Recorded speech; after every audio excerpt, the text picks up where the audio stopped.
আসুন আমরা একসাথে প্রার্থনা করি। হে পবিত্র ও করুণাময় পিতা, তুমি আমাদের অনেক অনেক ভালোবাসো। আমরা আমাদের পাপের কারণে তোমার উপস্থিতি থেকে দূরে ছিলাম।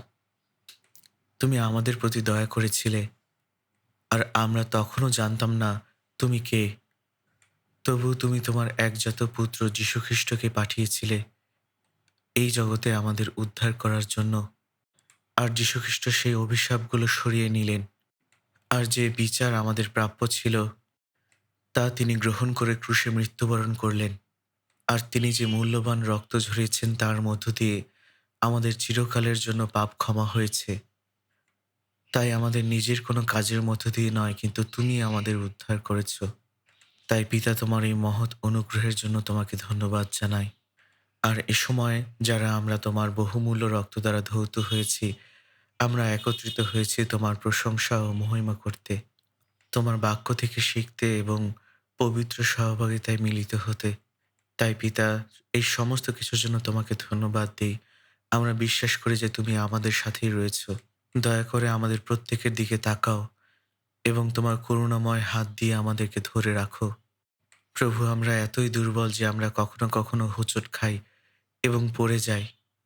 আবার কখনো কখনো আমরা তোমার ইচ্ছে অনুসারে জীবনযাপন করি না, যা তুমি আমাদের জন্য রেখেছ। বরং আমরা আমাদের মানসিক কামনা অনুসারে জীবনযাপন করি। প্রভু, তুমি আমাদের তোমার করুণাময় হাত দিয়ে আমাদের ধরে রাখো, যেন আমরা তোমার যোগ্য সন্তান হিসাবে আমাদের বাকি জীবনটা কাটাতে পারি। দয়া করে আমাদেরকে সেই পথ দেখাও, যেন আমরা তোমার সাক্ষাতে লজ্জাহীনভাবে দাঁড়াতে পারি। এই সময় পিতা, প্রার্থনা চাই এই পৃথিবীর সমস্ত মণ্ডলীর জন্য, সেই সমস্ত ভাই বোনদের জন্য যারা তাদের কঠিন পরিস্থিতির মধ্য দিয়েও তাদের বিশ্বাসকে ধরে রেখেছে।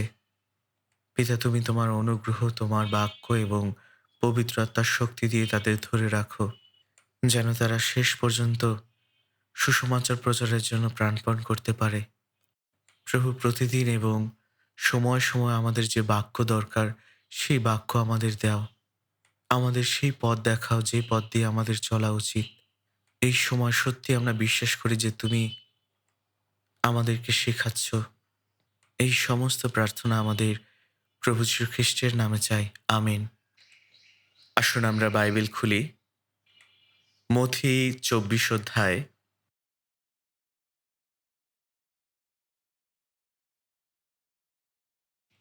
মথি ২৪ অধ্যায় ৩২ পদ, ৩২ পদ থেকে ৩৫ পদ পর্যন্ত আমি পড়ছি। মথি ২৪ অধ্যায় ৩২ পদ থেকে ৩৫ পদ আমি পড়ছি। ডুমুর গাছ হইতে দৃষ্টান্ত শিখো। যখন তাহার শাখা কোমল হইয়া পত্র বাহির করে, তখন তোমরা জানিতে পারো গ্রীষ্মকাল সন্নিকট। সেইরূপ তোমরা ওই সকল ঘটনা দেখিলেই জানিবে তিনি সন্নিকট, এমনকি দ্বারে উপস্থিত। আমি তোমাদিগকে সত্য কহিতেছি, এই কালের লোকদের লোভ হইবে না, যে পর্যন্ত না এই সমস্ত সিদ্ধ হয়। আকাশের ও পৃথিবীর লোভ হইবে, কিন্তু আমার বাক্যের কখনো লোভ হইবে না। আমরা এই পর্যন্তই পড়ব। আজ আমরা এই বাক্যটিকে মূল পাঠ হিসেবে ব্যবহার করব এবং আজকের প্রচারের শিরোনাম হল প্রভু যীশুর দ্বিতীয় আগমন এবং খ্রিস্টিয়ানদের র্যাপচার। যোহন ৫ অধ্যায় ৩৯ পদে বলা হয়েছে, তোমরা শাস্ত্র অনুসন্ধান করিয়া থাকো, কারণ তোমরা মনে করিয়া থাকো যে তাহাতেই অনন্ত জীবন রহিয়াছে, আর তাহাই আমার বিষয়ে সাক্ষ্য দেয়। শাস্ত্র অর্থাৎ সম্পূর্ণ বাইবেল শুধুমাত্র ঈশ্বরে আমাদের আশা দেয় না এবং শিক্ষা দেয় না যে যার মাধ্যমে তার রাজ্যে প্রবেশ করতে পারি এবং তার অনুগ্রহে আমরা অনন্ত জীবন লাভ করতে পারি, বরং সম্পূর্ণ বাইবেল অর্থাৎ শাস্ত্র সেই একই ব্যক্তির বিষয়ে সাক্ষ্য দেওয়ার জন্য লিপিবদ্ধ করা হয়েছিল, যিনি যীশু খ্রিস্ট। তাই তিনি এখানে বলছেন, তাহাই আমার বিষয় সাক্ষ্য দেয়। পুরাতন নিয়ম লিপিবদ্ধ হয়েছিল যীশুখ্রিস্টের জন্মের পূর্বে। তাই পুরাতন নিয়ম হল ঈশ্বরের পুরাতন প্রতিজ্ঞা। সেই প্রতিজ্ঞা যাতে বলা হয়েছে ঈশ্বর তিনি খ্রিস্টকে পাঠাবেন। পুরাতন নিয়ম লিপিবদ্ধ করা হয়েছিল যিশুর আগমনের 1500 বছর পূর্বে। তাই বাইবেল লিপিবদ্ধ করার প্রথম ব্যক্তি হলেন ইসরায়েলের সর্বশ্রেষ্ঠ ভাববাদী মোশি। আর অবশ্যই মোশে ছিলেন এমন একজন ব্যক্তি যিনি যিশুর আগমনের 1500 বছর আগে জীবিত ছিলেন। আর পুরাতন নিয়মের লিপিবদ্ধ করা শেষ হয়েছিল যিশুর আগমনের 400 বছর পূর্বে। আর নতুন নিয়মের কথা বললে সেটি লেখা হয়েছিল 100 বছর বা তার কাছাকাছি সময়ের মধ্যে, যেটা যিশুর জন্মের পরে। তাই পুরাতন নিয়মে 39টি বই এবং নতুন নিয়মে 27টি বই রয়েছে। আর সেগুলো যোগ করলে পাওয়া যায় 66টি বই। পুরাতন নিয়মে আসলে এই বিষয়টি লিপিবদ্ধ করা হয়েছে যে খ্রিস্ট আসবেন, তিনি ইসরায়েল দেশে আসবেন এবং পরিত্রাণের কাজ পূর্ণ করবেন। পুরাতন নিয়মে অনেক ভবিষ্যৎবাণী লিপিবদ্ধ করা হয়েছে খ্রিস্টের বিষয়ে। সেই ভবিষ্যৎবাণী অনুসারে খ্রিস্ট ইসরায়েলে এসেছিলেন, আমাদের পরিবর্তে মৃত্যুবরণ করেছিলেন, তিনি পুনরুত্থিত হয়েছিলেন এবং সমস্ত মানুষের পাপ মোচন করেছিলেন এবং আমাদের আত্মার পরিত্রাণের কাজ সম্পূর্ণ করেছিলেন। আর তিনি স্বর্গে আরোহণ করার পর পবিত্র আত্মা এই পৃথিবীতে নেমে এলেন এবং আত্মার শক্তির দ্বারা সুসমাচার প্রচারিত হল। আর তার উদ্দেশ্য হল এই অনুগ্রহের সাক্ষ্য দেওয়া যা ঈশ্বর সম্পূর্ণ করে গেছেন খ্রিস্টের মাধ্যমে। তিনি বলেছিলেন, তোমরা হবে আমার সাক্ষী জেরুসালেম থেকে পৃথিবীর শেষ প্রান্ত পর্যন্ত। খ্রিস্ট যে অনুগ্রহ সম্পূর্ণ করেছেন সেই অনুগ্রহের সুসমাচার যা ঈশ্বরের অনুগ্রহ, যেন যে কেউ বিশ্বাস করতে পারে এবং উদ্ধার পেতে পারে। আর সেই সুসমাচার শুরু হয়েছিল জেরুসালেম থেকে পৃথিবীর প্রান্ত পর্যন্ত। পুরাতন নিয়মে বিস্তারিতভাবে লিপিবদ্ধ রয়েছে যিশু কী করবেন। যখন তিনি ইসরায়েল দেশে এসেছিলেন তখন সেই সমস্ত ঘটনা ঘটেছিল। আর শুধু যে সুসমাচার সারা পৃথিবীতে প্রচারিত হবে তা নয়, বরং এই সময় অত্যন্ত বিস্তারিতভাবে বলা হয়েছে তার দ্বিতীয় আগমনের কথা। তাই পুরাতন নিয়ম ও নতুন নিয়ম উভয় নিয়মই তার দ্বিতীয় আগমনের কথা লিপিবদ্ধ রয়েছে, যেটা সম্পর্কে বহুবার বলা হয়েছে। আর মথি 24 অধ্যায় 14 পদে বলা হয়েছে, আর সর্বজাতির নিকটে সাক্ষ্য দিবার নিমিত্ত রাজ্যের এই সুসমাচার সমুদয় জগতে প্রচার করা যাইবে, আর তখন শেষ উপস্থিত হইবে।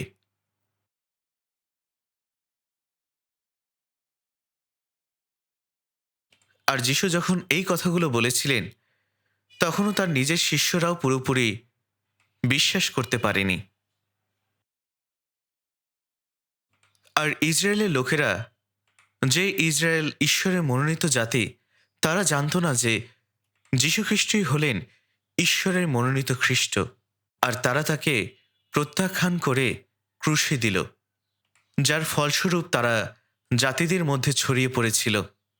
তাদেরকে 1900 বছর ধরে নির্বাসিত করা হয়েছিল। তারা যেখানে যেত তাদের উপর নির্যাতন করা হতো, তাদেরকে হত্যা করা হতো। আর এরকমভাবেই ইতিহাসে দীর্ঘ সময় ধরে এটা চলছিল।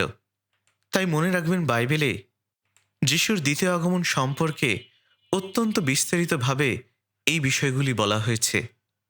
অবশ্যই বাইবেলে যিশুর প্রথম আগমন সম্পর্কে ভবিষ্যৎবাণী দিয়েছেন যে তিনি ইসরায়েল দেশে আসবেন এবং পরিত্রাণের কাজ সম্পূর্ণ করবেন। আর শাস্ত্র অনুযায়ী সেটি ঘটেছে। একইভাবে তার দ্বিতীয় আগমনও বিস্তারিতভাবে লিপিবদ্ধ আছে। এটা বলা হয়েছে যে সুসমাচার প্রচারিত হবে সমস্ত পৃথিবীতে, এমনকি সেই ভবিষ্যৎবাণীও সম্পূর্ণ হবে। তাই বাইবেল বলে, রাজ্যের এই সুসমাচার সারা পৃথিবীতে প্রচারিত হবে, সকল জাতির কাছে সাক্ষ্য হিসেবে, আর তখন শেষ হবে। তার আগমনের 2000 বছর পরে সুসমাচার সত্যি পৃথিবীর সমস্ত প্রান্তে প্রচারিত হচ্ছে। এখন আমাদের দেশ সারা বিশ্বের মানচিত্রে ভূমির সবচেয়ে পূর্ব প্রান্তে অবস্থিত। অবশ্য দ্বীপগুলো ধরলে জাপানই হবে সবচেয়ে পূর্ব দেশ। কিন্তু মূল কথা হলো, সুসমাচার প্রচারিত হয়েছে সারা পৃথিবীতে, সবচেয়ে পূর্বে অবস্থিত কোরিয়া পর্যন্ত। আর সুসমাচার আগ্রহ ও উৎসাহের সাথে প্রচারিত হয়েছে। আর শুধু কোরিয়া নয়, কোরিয়া থেকে বিশ্বের বহু মিশনারি কাজ করে চলছে। তাই এটি ফসল কাটার একটি মহান সময়, যে সময়টি ধীরে ধীরে শেষ হয়ে যাচ্ছে। আর যেন আমরা শস্য কুড়িয়ে নেওয়ার মতো সেই মনোভাব নিয়ে এই শেষ সময় সারা পৃথিবীতে সুসমাচার প্রচার করছি। তাই আমাদের জন্য এখন একটি মাত্র বিষয় বাকি আছে, আর তা হল প্রভুর দ্বিতীয় আগমন। তিনি প্রথমবার এসেছিলেন, মৃত্যুবরণ করেছিলেন, পুনরুত্থিত হয়েছিলেন এবং স্বর্গে আরোহণ করেছেন। আর যীশুখ্রিস্ট যে সুসমাচার সম্পূর্ণ করেছেন তা সমস্ত পৃথিবীতে প্রচারিত হবে। আর তিনি যখন আবার ফিরে আসবেন, তিনি এসে সেই সমস্ত পরিত্রাণপ্রাপ্ত সাধুদের তুলে নিয়ে যাবেন। আর একইভাবে তিনি ফিরে আসবেন সেই লোকদের বিচার করতে যারা শেষ পর্যন্ত তাকে বিশ্বাস না করার সিদ্ধান্ত নিয়েছিল। তাই আমরা প্রভুর দ্বিতীয় আগমন সম্পর্কে কিছুটা শিখতে চাই এবং তার দ্বিতীয় আগমনের আগে যে বিষয়গুলো ঘটবে সেগুলো শিখব। তাই যিশুর দ্বিতীয় আগমন সম্পর্কিত এই বিষয় পুরাতন নিয়ম ও নতুন নিয়ম উভয়ই এটি লিপিবদ্ধ করা হয়েছে। এবং যদি আমরা চিহ্নের বিষয় দেখি, তার দ্বিতীয় আগমনের অনেক লক্ষণ বা চিহ্ন রয়েছে। আমরা এই বিষয়টিও বিবেচনা করতে পারি যে লক্ষণগুলো যা ঘটবে এবং সংগঠিত হবে তার দ্বিতীয় আগমনের পূর্বে। আমরা যে পাঠটি এইমাত্র পড়লাম সেখানে যদি দেখি, যিশু মথি 24 অধ্যায় 32 পদে বলেন, ডুমুর গাছ হইতে দৃষ্টান্ত শিখো। এখানে ডুমুর গাছ হল ইসরায়েল জাতির প্রতীক।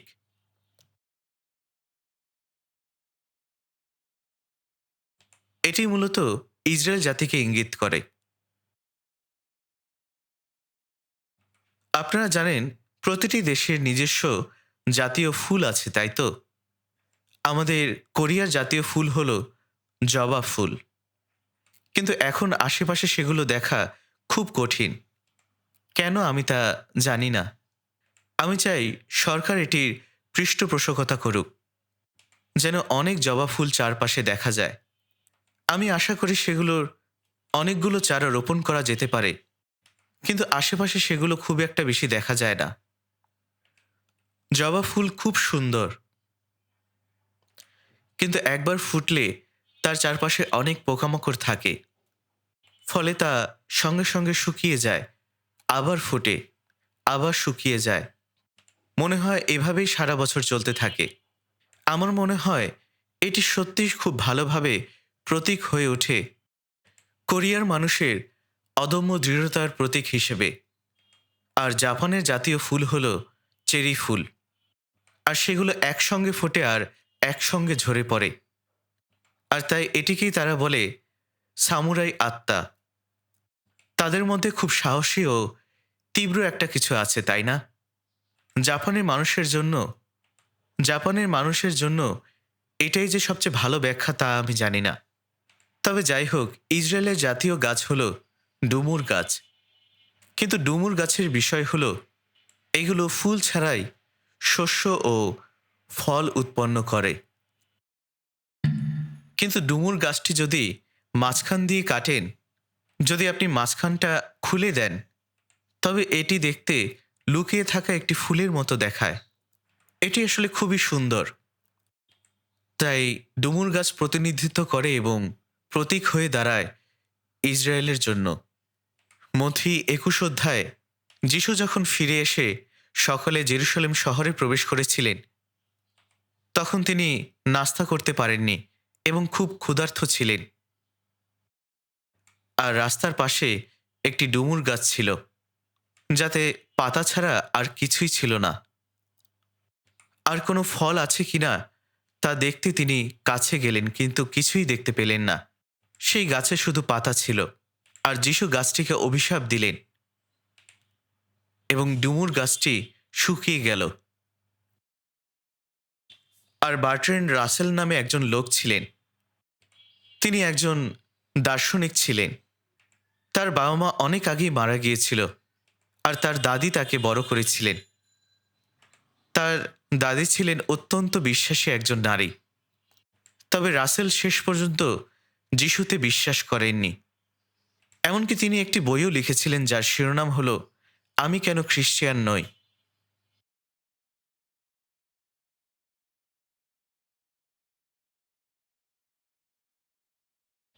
আর যিশুতে বিশ্বাস না করার একটি কারণ হিসেবে তিনি বলেছিলেন যিশু একটি গাছকে মেরে তা শুকিয়ে দিয়েছিলেন। তিনি বলতেন, দেখুন, যিশু শুধু এই গাছটি ধ্বংস করে অভিশাপ দিয়েছিলেন, আর এটি মরে গিয়েছিল কারণ তাতে কোনো ফল ছিল না। একটু ভেবে দেখুন, ব্যাপারটা এমনই হবে। কোনো ব্যক্তি গাছের নিচে যায় এবং সেখানে কোনো ফল নেই, সে তখন কুড়াল বের করে গাছটি কেটে ফেলে। তাই এই লোকটি অবশ্যই খুব অদ্ভুত। আর তাই রাসেল যিশুকে এভাবেই ভাবতেন। তিনি ভাবতেন যে যিশুর ক্ষমতা আছে, কিন্তু তিনি তার ক্ষমতার অপব্যবহার করেছিলেন। তিনি অভিশাপ দিয়েছিলেন এবং গাছটিকে শুকিয়ে ফেলেছিলেন। আর তিনি এই কারণে এটি করেছিলেন কারণ সেই গাছটির কোনো ফল ছিল না। তাই তিনি বলেছিলেন যিশু খুব অদ্ভুত লোক। এটি তার বিশ্বাস না করার একটি কারণ।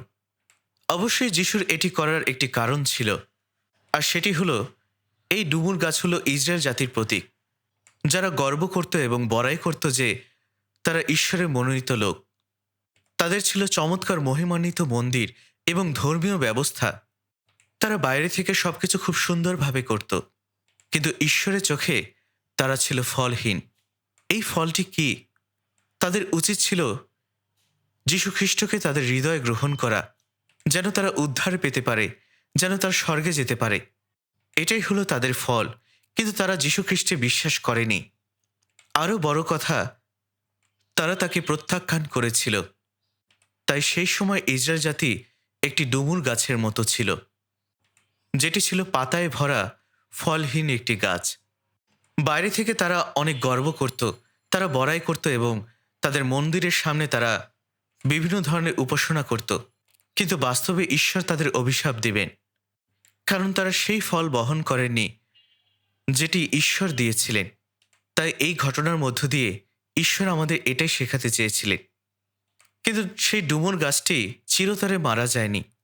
শীতকালের দিকে যদিও এই গাছটিকে মৃত মনে হয়, যখন গ্রীষ্মকাল কাছাকাছি আসে তখন সেটি ধীরে ধীরে প্রাণ পেতে শুরু করে। তার মধ্য থেকে কোমল পাতাগুলো বের হয়ে আসতে শুরু করে। আর যীশুখ্রিস্ট এই কথাই বলছেন যে ডুমুর গাছ থেকে যেন আমরা শিক্ষা গ্রহণ করি। এই ডুমুর গাছ হল ইসরায়েল জাতির প্রতীক। শীতকালে শুকনো সেই ডুমুর গাছ যখন গ্রীষ্ম আসার পূর্বে কোমল পত্র বের হয়, ঠিক তেমনি ইসরায়েল জাতি যখন বিতাড়িত হয়ে গিয়েছিল, প্রায় ধ্বংসের দিকে চলে গিয়েছিল, সেখান থেকে তাদেরকে পুনরুদ্ধার করা হবে। জিরুমীয় পুস্তকেও ইসরায়েল বিষয়ে তা বলা হয়েছে। ইসরায়েলের সাথে ডুমুর গাছের তুলনা করা হয়েছে। সেখানে বলা হয়েছে ইসরায়েল হলো এমন ডুমুর যা খাওয়া যায় না, আর তাই তারা সমস্ত পৃথিবীতে ছড়িয়ে গিয়েছিল এবং তারা প্রত্যেকটি জায়গায় লজ্জিত হয়েছিল, অত্যাচারিত হয়েছিল। কিন্তু ইসরায়েল জাতি চিরতরে ধ্বংস হবে না, বরং নির্দিষ্ট সময় এলে তার শাখা কোমল হবে এবং পাতা বের করবে। আমি আগে একটি ছোট টবে ডুমুর গাছ লাগিয়েছিলাম এবং সেটিকে বড় করেছিলাম, এবং শীতকালে তাকে দেখে মনে হয়েছিল এটি মারা গেছে, কারণ এটি একদম শুকিয়ে গিয়েছিল। আপনারা জানেন, বসন্তকাল এলে অন্য গাছগুলোতে হলুদ কড়ি সবুজ পাতা এবং ফুল ফুটতে শুরু করে, কিন্তু এই ডুমুর গাছটিকে দেখে মৃত মনে হচ্ছিল। আমি ভাবলাম এটি কি ফেলে দেব, কিন্তু আমি এটিকে রেখে দিয়েছিলাম। আর কিছু সময় পরে এটি একটি ছোট্ট কুঁড়ি বের করলো এবং এরপরে সেখান থেকে পাতাটি বড় হতে শুরু করলো। আর বাইবেল বলছে, যখনই আপনি পাতা বের হতে দেখবেন, তখনই বুঝতে পারবেন যে গ্রীষ্মকাল কাছে চলে এসেছে।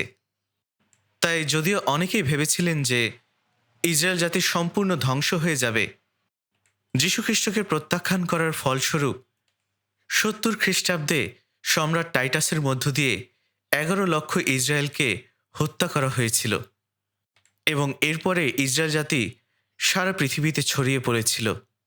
তারা 100টিরও বেশি দেশে ছড়িয়ে পড়েছিল।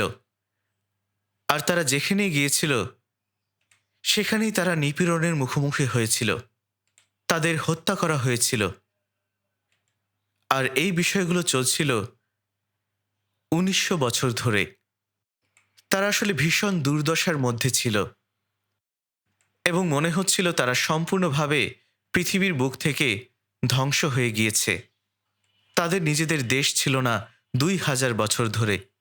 আর সেই একই লোকদের বিষয়ে বাইবেল বলে তারা ফিরে আসবে নিজেদের মাতৃভূমিতে এবং যুদ্ধ করবে চারপাশের শক্তিশালী ইসলামী দেশগুলোর বিরুদ্ধে।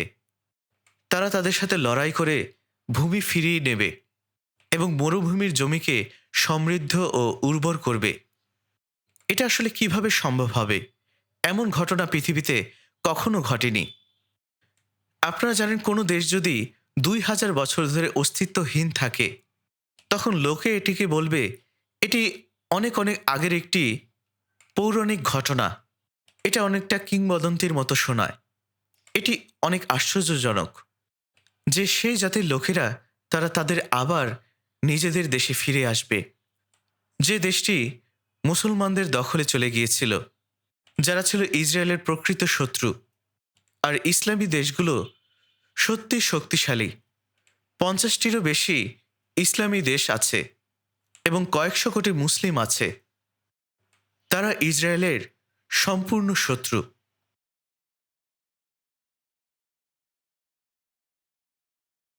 তারা মধ্যপ্রাচ্যে ইসরায়েলের ভূমি দখল করেছিল।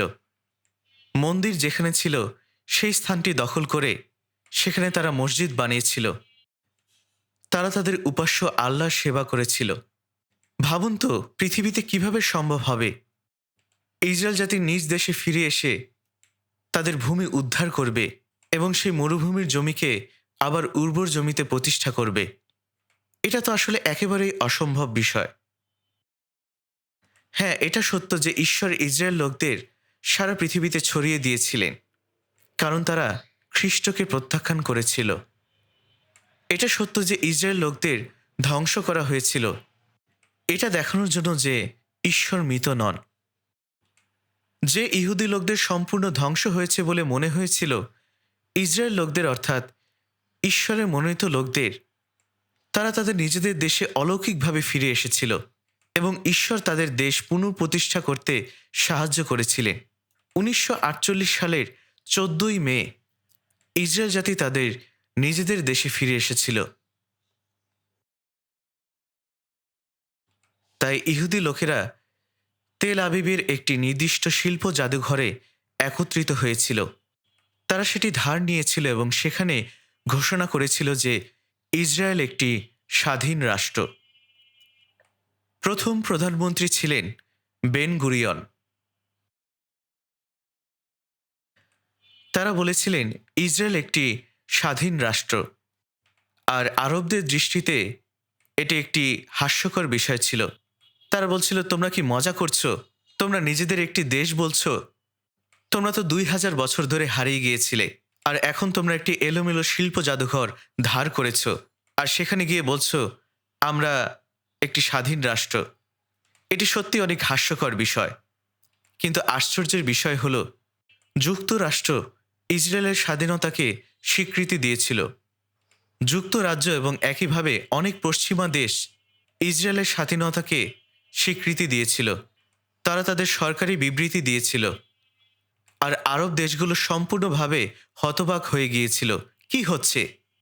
আমরা কখনোই এটি গ্রহণ বা স্বীকৃতি দিতে পারি না। তাই যেদিন ইসরায়েল জাতি স্বাধীনতা ঘোষণা করেছিল, 1948 সালের 14ই মে, ঠিক তার পরের দিন অর্থাৎ 15 তারিখে আরবেরা ইসরায়েল জাতির বিরুদ্ধে যুদ্ধ শুরু করল। আরব দেশগুলো খুবই শক্তিশালী। সেই সময় ইহুদিদের তেমন কোনো সৈন্য ছিল না।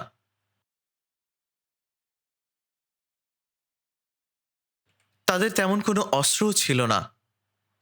তারা আসলে যুদ্ধের জন্য একেবারেই প্রস্তুত ছিল না।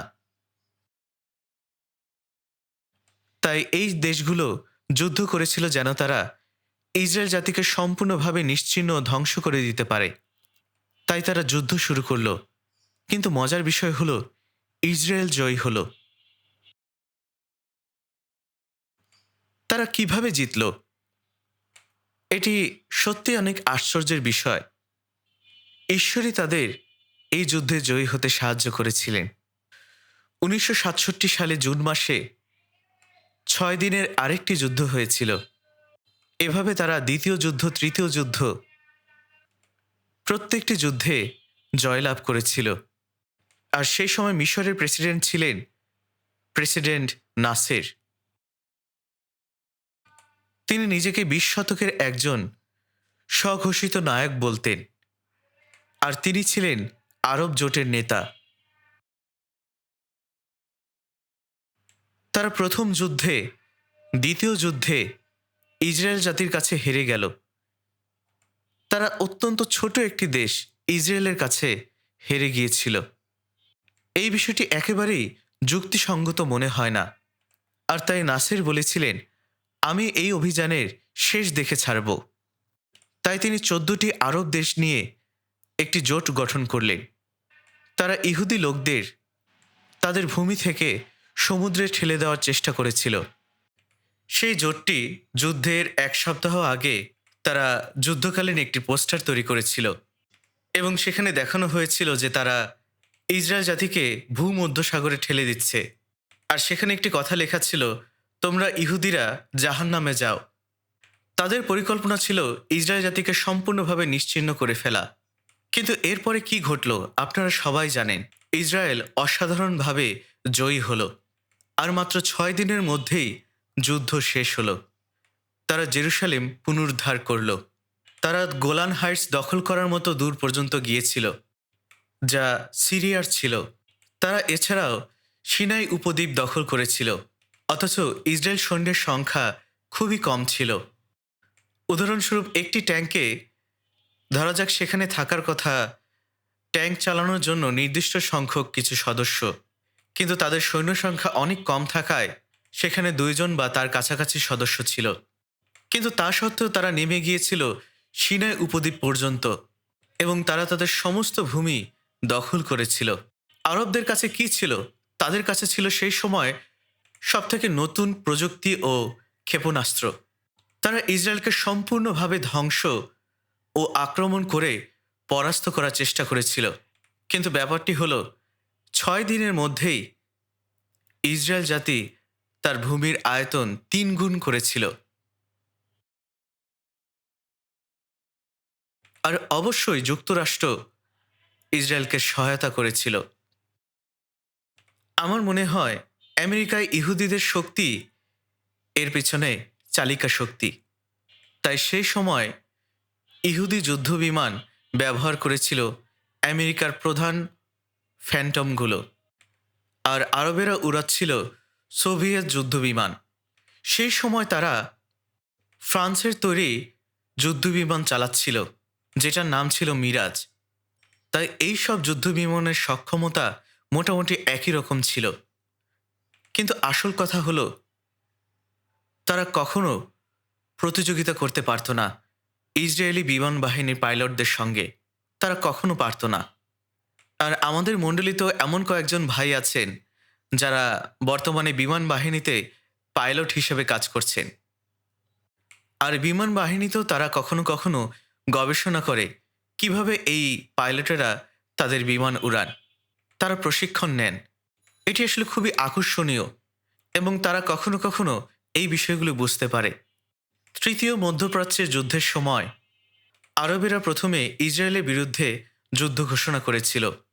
তারা সম্পূর্ণভাবে চেষ্টা করেছিল ইসরায়েলকে দ্রুত নিশ্চিহ্ন করতে। কিন্তু ইসরায়েল জাতি এটি আগেই জানত। তাই ফ্যান্টম যুদ্ধবিমানগুলো, যেগুলো ইসরায়েলরা সেই সময় উড়াচ্ছিল, সেই সময় তারা ৮টি আরব দেশের বিমান ঘাঁটি বোমা মেরে ধ্বংস করেছিল।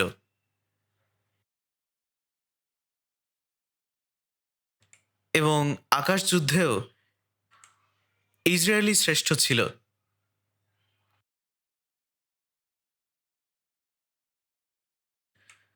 তাই ইসরায়েলি বিমান বাহিনীর কাছে ছিল ফ্যান্টম যুদ্ধ বিমান, আর আরবদের কাছে ছিল সোভিয়েত ইউনিয়নের তৈরি বিশেষ যুদ্ধ বিমান। কিন্তু এরপরও তারা আকাশযুদ্ধে ইসরায়েল জাতিকে হারাতে পারেনি। প্রতিবারই তারা পরাজিত হয়েছিল। 6 দিনের যুদ্ধ শুরু হওয়ার 2 ঘন্টার মধ্যেই ইসরায়েল জাতি সম্পূর্ণভাবে দখল করে নিল আকাশের শ্রেষ্ঠত্ব, এবং সারা পৃথিবী হতবাক হয়ে গেল।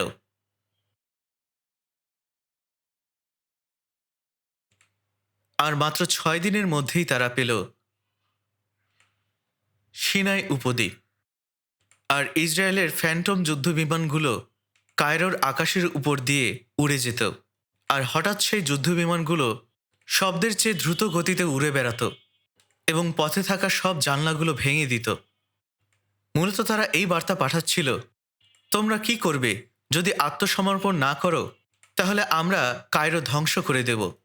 এর সঙ্গে আমি আর কিছু যোগ করছি না। আর তাই নাসের খুব অনিচ্ছার সঙ্গে, আর কোনো উপায় না থাকায় আত্মসমর্পণ করলেন, এবং সেই সাথে 6 দিনের যুদ্ধ শেষ হলো। ইসরায়েলকে পূর্ণ বিজয় দেওয়া হলো। ইসরায়েলের ক্ষয়ক্ষতি ছিল খুবই সামান্য, আর আরবেরা বড় ক্ষতির সম্মুখীন হয়েছিল। আর যুদ্ধ শেষ হওয়ার কয়েকদিন পরেই মিশরের প্রেসিডেন্ট নাসের হৃদরোগে মারা গেলেন। তিনি আসলে এতটাই বিচলিত ছিলেন যে হৃদরোগে মারা গিয়েছিলেন। তিনি এই ছোট্ট দেশটিকে হারাতে পারেননি, যার নাম ইসরায়েল। আর চতুর্থ মধ্যপ্রাচ্যের যুদ্ধের সময় 1973 সালে, সেই যুদ্ধ চলাকালে প্রায় পারমাণবিক যুদ্ধ বেঁধে গিয়েছিল। কিন্তু সেই যুদ্ধেও, চতুর্থ যুদ্ধটিতে ইসরায়েল জাতি অসাধারণভাবে জয়ী হয়েছিল। তাই ইসরায়েল সিনাই উপদ্বীপ দখল করেছিল, কিন্তু শান্তি আলোচনা মিশরের সঙ্গে চলার সময় তারা সেটি মিশরকে ফিরিয়ে দিয়েছিল।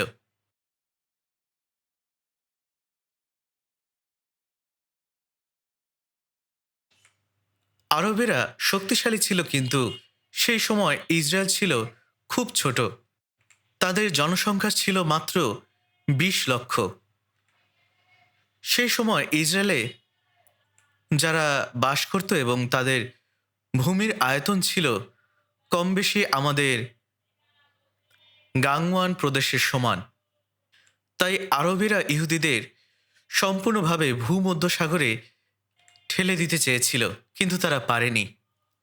তাই মধ্যপ্রাচ্য যুদ্ধের শেষে ইসরায়েল অত্যন্ত শক্তিশালী হয়ে উঠল, আর মুসলিমরা একত্রিত হলো যেন তারা ইসরায়েল জাতিকে ধ্বংস ও নিশ্চিহ্ন করতে পারে। কিন্তু ইসরায়েল আরও শক্তিশালী হয়ে উঠল। এটি হলো ইতিহাসের সামান্য কিছু কথা। কিন্তু মনে রাখবেন, যিনি ঘটিয়েছিলেন, অর্থাৎ যিনি ইসরায়েল জাতিকে ছিন্ন ভিন্ন করেছিলেন, তিনি হলেন ঈশ্বর। তিনি আসলে এটিই দেখেছিলেন যে যিশুকে প্রত্যাখ্যান করলে মানুষের এই পাপের জন্য কী শাস্তি ভোগ করতে হয়। তিনি মৃত নন, তিনি জীবিত। আবার তিনি একইভাবে এটাও প্রমাণ করেন যে ইসরায়েল জাতি তার মনোনীত জাতি, তাই তিনি তাদেরকে পুনরুদ্ধার করেছেন। আর তিনি এই কারণে তাদের পুনরুদ্ধার করেছেন তার নিজ পবিত্র নাম পুনরুদ্ধার করতে। আর লোকেরা এটি দেখে বলেছিল, দেখো ইসরায়েল জাতি, তারা সেই ঈশ্বরের মনোনীত লোক। তাহলে কেন তারা ব্যর্থ হলো? কেন আমাদের দেশ মরুভূমি হয়ে গিয়েছে? কেন এমন একটি মরুভূমি যেখানে আর কেউ বাস করতে পারে না? তাই পৃথিবীর লোকেরা মূলত বলেছিল, ইসরায়েলের ঈশ্বর মারা গেছেন, নিশ্চয়ই তিনি মারা গেছেন। ধরুন, এক অত্যন্ত শক্তিশালী লোক ছিল, খুব শক্তিশালী একজন লোক, আর কোনোভাবে তার ছেলে শেষ পর্যন্ত জেলে গেল। সে তার সময়টা জেলে দুর্দশার মধ্যে কাটাচ্ছে। আর লোকেরা কি বলবে? ও দেখুন, এই জন্ডোর ছেলেকে। জন্ড কত শক্তিশালী লোক ছিলেন, আর দেখুন তার ছেলের কি অবস্থা। সে কি ভয়াবহ দুর্দশায় পড়েছে। তার বাবা নিশ্চয়ই মারা গেছেন, তাই তিনি তাকে আর উদ্ধার করতে পারছে না। ছেলে ব্যর্থ হলে বাবার নাম অপবিত্র হয়। ইসরায়েলের লোকদের ক্ষেত্রেও এমনটাই হয়েছে। তারা সবসময় বলে যে তারা ঈশ্বরের মনোনীত লোক, তারা ঈশ্বরের লোক, এবং তাদের এই নিয়ে অনেক গর্ব আছে।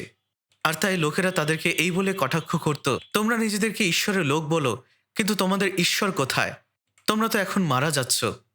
তাই তিনি তার নাম নির্দোষ প্রমাণ করার জন্য ইসরায়েল লোকদের পুনরুদ্ধার করলেন, আর তারা স্বাধীন হয়ে গেল। তারা 4টা বড় বড় যুদ্ধে আরবদেরকে পরাজিত করল।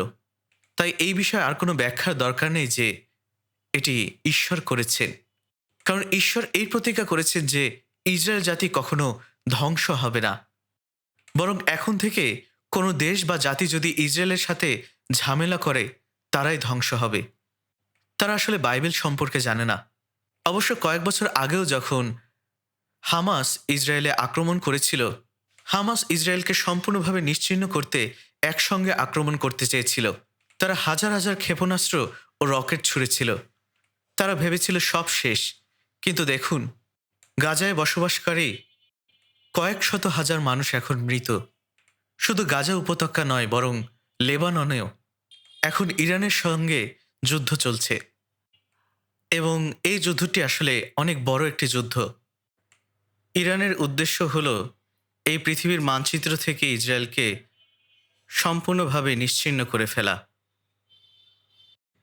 এটাই তাদের লক্ষ্য। তারা ইসরায়েলকে সেখানে নিজের মতো করে বেঁচে থাকতে সহ্য করতে পারে না। তাই ইরান পারমাণবিক অস্ত্র তৈরির জন্য প্রস্তুতি নিচ্ছে, যেন তারা ইসরায়েলকে পুরোপুরি ধ্বংস করতে পারে। আর আমরা জানি যে ইরানে 4জন পারমাণবিক প্রযুক্তিবিদ আছেন, যারা পারমাণবিক অস্ত্র তৈরি করে। আর ইসরায়েল তাদেরকে হত্যা করেছে। তারা নিজেদের দেশেই ছিল, ইরানের মাটিতে। সকালে তারা কাজে যাওয়ার জন্য গাড়িতে উঠল, আর গাড়ি চালু করতেই সেটি বিস্ফোরিত হলো এবং তারা মারা গেল। যাই হোক, আমি নিশ্চিত যে এই যুদ্ধেও আরবেরা সত্যিই চেষ্টা করছিল ইসরায়েলকে সম্পূর্ণ নিশ্চিহ্ন করতে। তারা হয়তোবা এরপরে আবার চেষ্টা করবে। ইসরায়েলের বিরোধিতা করে এমন অনেক দেশ আছে, শুধু ইরান নয়, আরও অনেক দেশ আছে। আর তারা সবাই একসঙ্গে আক্রমণ করেছিল, আর পৃথিবী সত্যিই অবাক হয়ে গিয়েছিল।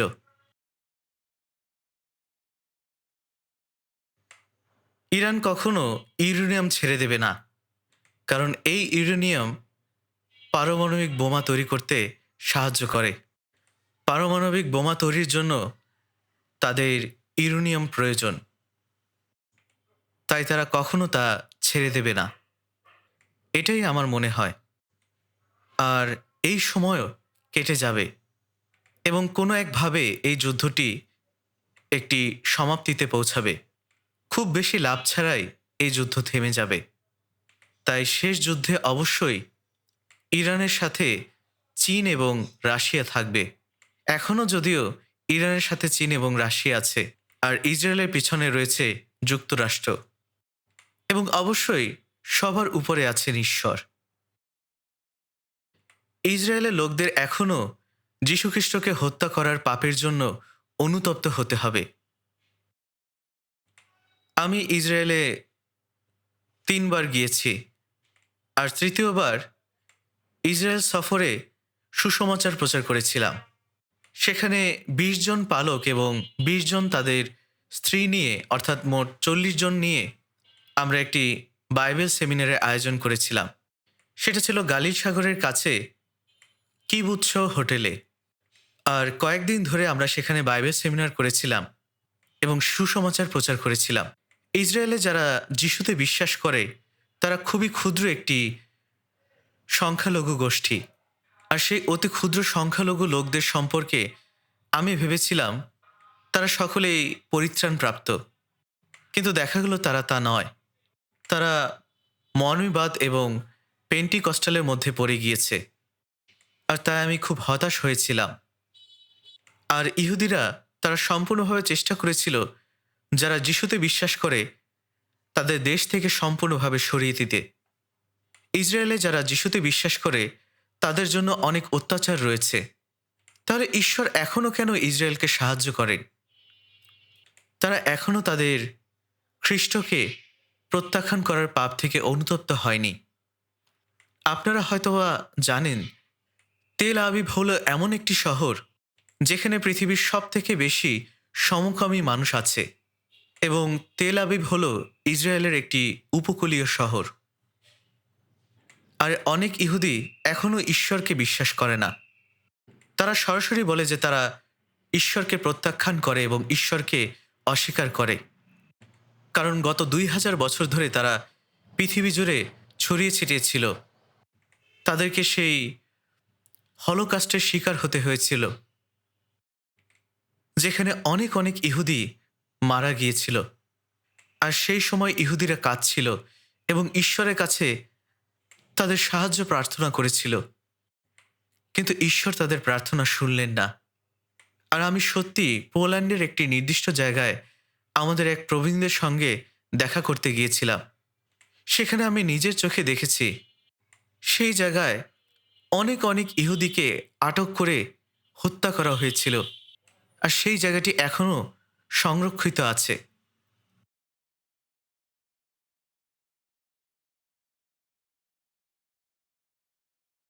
কিন্তু ইহুদি লোকেরা এখনও বিশ্বাস করে না যে তারা সম্পূর্ণ ধ্বংস হয়ে গিয়েছিল খ্রিস্টকে প্রত্যাখ্যান করার জন্য।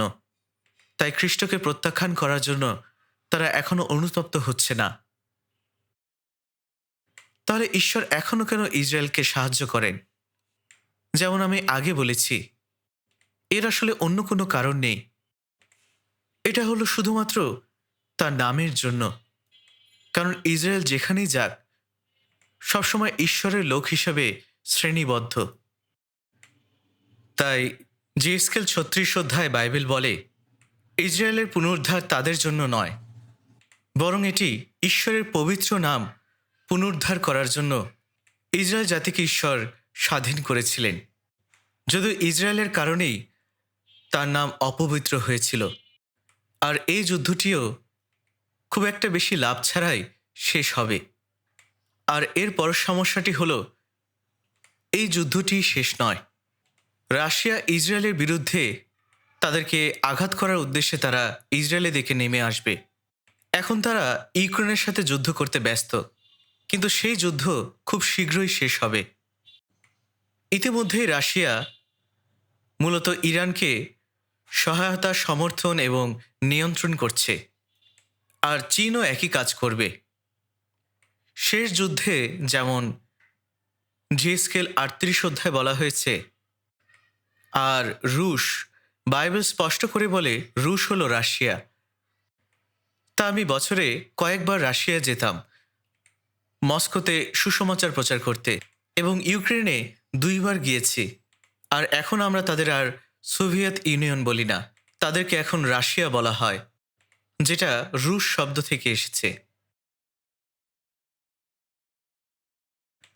তারা সুদূরে উত্তরে এবং উত্তর দিক থেকে তারা সোজা ইসরায়েলের দিকে নেমে আসবে।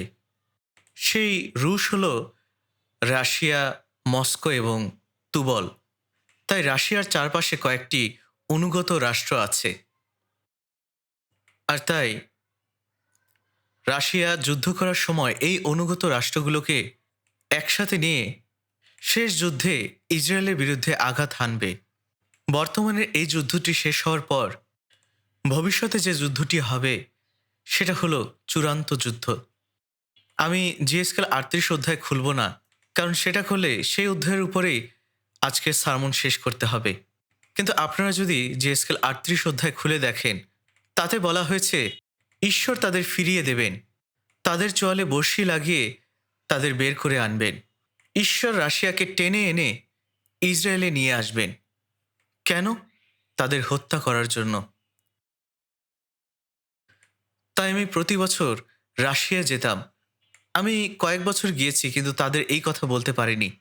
কিভাবে তাদের আমি বলতে পারতাম যে ভবিষ্যতে তোমরা সব রুশ ইসরায়েলে যাবে ইসরায়েলের বিরুদ্ধে আক্রমণ করতে? যদি আমি বলতাম, আমার মনে হয় রুশরা আমাকে পিটিয়ে মেরে ফেলতো। আমি চাইতাম, কিন্তু পারিনি। কিন্তু এটি আসলে ঘটবে। ঈশ্বর তাদের চোয়ালে বড়শি লাগাবেন। রাশিয়া, যারা হলো কমিউনিজমের উৎস, তারা একই সোভিয়েত ইউনিয়নের শাসনের অধীনে নেই, কিন্তু তারা এখনও কমিউনিস্ট পথ অনুসরণ করে। তারা এখনও সেই পথেই চলে যেখানে তারা ঈশ্বরকে প্রত্যাখ্যান করে এবং ঈশ্বরের বিরুদ্ধে বিদ্রোহ করে। আর ঈশ্বর তাদেরকে নামিয়ে নিয়ে আসবেন, সেই সাথে রাশিয়ার অনুগত দেশগুলোকেও। আর রাশিয়ার সবচেয়ে অনুগত দেশ হল পারস্য। পাহলভির সময় ইরান আমেরিকার সমর্থক ছিল, কিন্তু 1979 সালে ইসলামী বিপ্লবের পর ইরান আমেরিকা বিরোধী হয়ে গেল। তারা ইসরায়েলকে ধ্বংস করার চেষ্টা করল।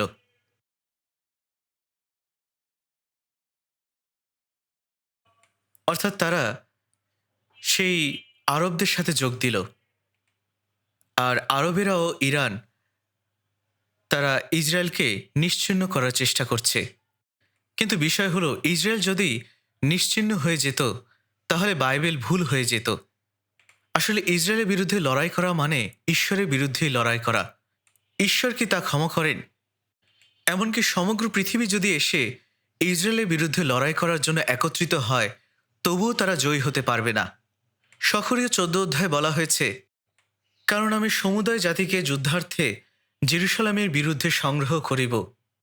ঈশ্বরের মহান শক্তি দেখানোর জন্য সমস্ত জাতি একত্রিত হবে। তাই শুধুমাত্র ইরান ও রাশিয়া নয়, রাশিয়াও নেমে আসবে তার সমস্ত অনুগত রাষ্ট্রগুলোর সঙ্গে। আর তারা ইসরায়েলের বিরুদ্ধে যুদ্ধ করবে। তাদের সাথে পারস্য অর্থাৎ ইরান থাকবে। আসলে পারস্য দেশ, তারা তাদের দেশের নাম বদলে ইরান করেছে। তাই সখরীয় 14 অধ্যায় বলা হয়েছে, তারা ইসরায়েলের বিরুদ্ধে আঘাত হানতে নামবে, কিন্তু ঈশ্বর তাদের বিরুদ্ধে যুদ্ধ করবেন। তারা ইসরায়েলের বিরুদ্ধে যুদ্ধ করছে না, তারা ঈশ্বরের বিরুদ্ধেই যুদ্ধ করছে। কে ঈশ্বরের বিরুদ্ধে যুদ্ধ করে জয়ী হতে পারে? মানুষকে কখনো এটা পারে? তাই তখন প্রভু তাদের উপর আঘাত করবেন। তাদের মাংস দাঁড়িয়ে থাকা অবস্থাতেই গলে যাবে। তাদের নিজ নিজ কোটরের মধ্যে গলে যাবে। মানুষের শরীর তখনই গলে যায় যখন তারা মৃত হয়ে মাটিতে শুয়ে থাকে। কিন্তু সখরীয় 14 অধ্যায়ে বলা হয়েছে, তাদের চোখ গলে যাবে, তাদের জিহ্বা গলে যাবে, তাদের সমস্ত মাংস গলে যাবে। যখন পারমাণবিক অস্ত্র বিস্ফোরিত হয়, কোনো প্রতিক্রিয়া জানানোর সময় না দিয়েই সব কিছু জ্বলে পুড়ে গলে যাবে। আপনারা এমন ছবি দেখেছেন, তাই না? ঈশ্বর এমনটাই ঘটাবে। তারা সবাই ইসরায়েলে আঘাত করতে নেমে আসবে, কিন্তু তারা সেখানেই সবাই মারা যাবে। এই কারণে রাশিয়া যুদ্ধে যোগ দিবে এবং সেই সময় চীনও তাদের সাথে থাকবে। প্রকাশিত বাক্য 16 অধ্যায়ে বলা হয়েছে, হরমগিদনের যুদ্ধের শুরুতে তারা 20 কোটি সৈন্য নিয়ে আসবে, আর আমেরিকাও সেই যুদ্ধে যোগ দেবে। জিএসকেল 39 অধ্যায়ে বলা হয়েছে, যারা নিরাপদে উপকূলীয় অঞ্চলে বাস করে, অর্থাৎ এখানে আমেরিকার কথা বলা হচ্ছে, তাই আমেরিকাও এই যুদ্ধে যোগ দেবে। আর এই যুদ্ধ এমন যুদ্ধ নয় যা নির্ধারণ করবে কে জিতল বা কে হারল, বরং এটি হলো পৃথিবীর উপর ঈশ্বরের বিচারের সময়। তাই আমি বিষয়টি অস্পষ্টই রাখছি। বিস্তারিতভাবে এই বিষয়টি জানার দরকার নেই। মধ্যপ্রাচ্যে যুদ্ধের কার্যকলাপ ঘটছে দেখে মনে হচ্ছে এর থেকে ফলপ্রসূ কোনো কিছু হবে না। ইরান কখনো আত্মসমর্পণ করবে না, যাই হোক না কেন।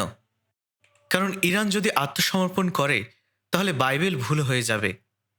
তাই অন্য সম্ভাবনা হলো রাশিয়া ইরানের সঙ্গে অন্য দেশ নিয়ে ইসরায়েলের বিরুদ্ধে আঘাত হানতে নেমে আসবে এবং তারা তা করলে ঈশ্বর তখন সেই সমস্ত দেশকে বিচার করবেন।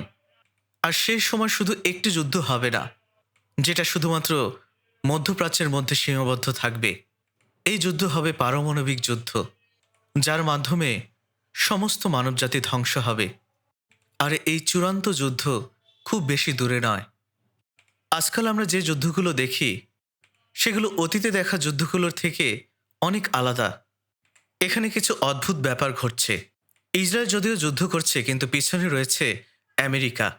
অপরদিকে ইরানের পিছনে রয়েছে চীন ও রাশিয়া। তাই এই বিষয়গুলো দেখে বোঝা যায় সেই চূড়ান্ত যুদ্ধটি সংঘটিত হতে খুব বেশি দেরি নেই। আর আমি যা বলতে চাই তা হলো, সেই চূড়ান্ত যুদ্ধের আগে যিশু দ্বিতীয়বার আসবেন। তাই আজকের সারমনের শিরোনাম হলো প্রভুর দ্বিতীয় আগমন। আর তার দ্বিতীয় আগমন সত্যিই খুব কাছে। আপনি কি চূড়ান্ত যুদ্ধ পর্যন্ত থাকতে চান এবং দেখতে চান তা কিভাবে ঘটে? আমরা চূড়ান্ত যুদ্ধ দেখব না, কারণ ঈশ্বর আমাদের তুলে নেবেন। আর তারপর ঈশ্বর আগুন দিয়ে সমস্ত পৃথিবীর বিচার করবেন। যাই হোক, তার ফিরে আসার দিন অত্যন্ত কাছে, আর আমাদের এটি জানতে হবে। যিশু বলেছিলেন, যখন তোমরা এই সমস্ত দেখবে তখন জানবে যে শেষ সময় একদম দরজার কাছে। আর আপনি যদি বাইবেলের সমস্ত লক্ষণগুলো দেখেন, যে লক্ষণগুলো যিশুর দ্বিতীয় আগমনের পূর্বে ঘটবে, তার বেশিরভাগ লক্ষণই পূর্ণ হয়ে গিয়েছে। আর তিনি এই কথা বলেছিলেন ডুমুর গাছ থেকে দৃষ্টান্ত শিখতে। যিশু এই কথাগুলো বলার পর 2000 বছর ধরে ইসরায়েলের এমন অবস্থা হয়ে গিয়েছিল যে এটি অনেকটা মৃত, শুকিয়ে যাওয়া শুকনো একটি ডুমুর গাছে পরিণত হয়েছে। আর এখন আমাদের প্রজন্মে এসে যে ইসরায়েলকে মনে হয়েছিল তারা প্রায় ধ্বংসের দিকে চলে গিয়েছে, 1900 বছর পরে ইসরায়েল এই পৃথিবীতে একটি পরাশক্তি হয়ে উঠল। ইসরায়েলে বসবাসকারী ইহুদিরা হয়তো এখনও সর্বোচ্চ 80 লাখ হতে পারে, এবং আমেরিকায় প্রায় 60 লাখ জিহুদি থাকতে পারে, এবং অন্যান্য সব ইহুদিদের মিলিয়ে হয়তোবা সর্বোচ্চ 1,80,00,000 হতে পারে, অথবা 2 কোটির মতো হতে পারে। এত কম সংখ্যক জনগোষ্ঠী হয়েও তারা বিশ্ব অর্থনীতিকে হাতের মুঠোয় রেখেছে। আর সবচেয়ে শক্তিশালী দেশ হলো আমেরিকা। কিন্তু আমেরিকাকে নিয়ন্ত্রণ করে যারা, তারা হলো ইহুদিরা। আপনি আমেরিকার প্রেসিডেন্ট হলেও তাতে কিছু আসে যায় না। যদি আপনি ইহুদিদের প্রতি ভালো মনোভাব না দেখান, তাহলে আপনি রাজনীতিতে টিকতে পারবেন না। লবিস্টের কারণে, আমেরিকার অর্থনীতির কারণে আপনি রাজনীতিতে টিকতে পারবেন না, কারণ এই সব কিছুর সঙ্গে ইহুদিরা জড়িত।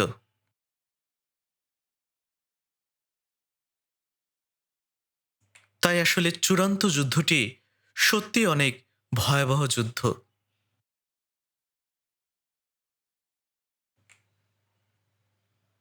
আমার মনে হয় তারা বলেছে 4,000-এরও বেশি মানুষ মধ্যপ্রাচ্যে মারা গেছে। একটি স্কুলে বোমা বিস্ফোরিত হয়েছিল, এবং ছোট স্কুলের শিশুরা, আমার মনে হয় প্রায় 150 জন ছিল, তারা সবাই মারা গিয়েছিল। যুদ্ধ সবসময় ভয়াবহ, নৃশংস। কিন্তু এখন থেকে যে যুদ্ধ সমগ্র পৃথিবীকে হত্যা করবে, যার মাধ্যমে ঈশ্বর বিচার করবেন, আর সেই যুদ্ধ খুব বেশি দূরে নয়, আর এটি নিশ্চিত। তাই আমি এই বিষয়ে বেশি কথা বলা থেকে নিজেকে বিরত রাখতে চাই, যদি এটি মানুষের জন্য সমস্যাজনক হয়ে ওঠে। তাই আমি বিষয়টি অস্পষ্ট রাখছি। কিন্তু আমাদের এটা জানতে হবে যে যিশুর ফিরে আসার সময় খুবই কাছে চলে এসেছে, এবং মনে হচ্ছে তিনি আমাদের প্রজন্মেই আসবেন। তাই যিশু যখন বলেছিলেন তোমরা ডুমুর গাছ থেকে শিক্ষা গ্রহণ করো, তখন অবশ্যই আমাদের এর গুরুত্ব সম্পর্কে বুঝতে হবে। আমরা জানি যে ইসরায়েল জাতি ধ্বংস হয়ে গিয়েছিল, আর আমাদের সময় এসে অর্থাৎ ২,০০০ বছর পরে তাদের দেশকে পুনরুদ্ধার করা হলো, যেটা ডুমুর গাছের মধ্য দিয়ে যীশুখ্রিস্ট ভবিষ্যৎবাণী করেছিলেন। এর অর্থ হল যিশুর দ্বিতীয় আগমন খুব শীঘ্রই হবে। আর এখানে বলা হয়েছে যে লোকেরা ইসরায়েল জাতি পুনরুদ্ধার দেখেছে তারা জীবিত হবে। এটি খুবই গুরুতর একটি বিষয়, কারণ আমরাই সেই লোক। আমরা জানি যিশুর দ্বিতীয় আগমনের সবচেয়ে বড় ও সবচেয়ে গুরুত্বপূর্ণ লক্ষণ হল যে চূড়ান্ত যুদ্ধ ইসরায়েলি দেশে ঘটতে পারে। আসুন আমরা ইব্রিয় ৯ অধ্যায় ২৮ পদে যাই। ইব্রিয় ৯ অধ্যায় ২৮ পদ।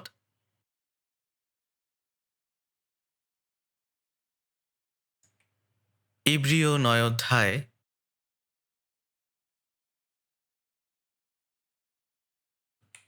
২৮ পদ।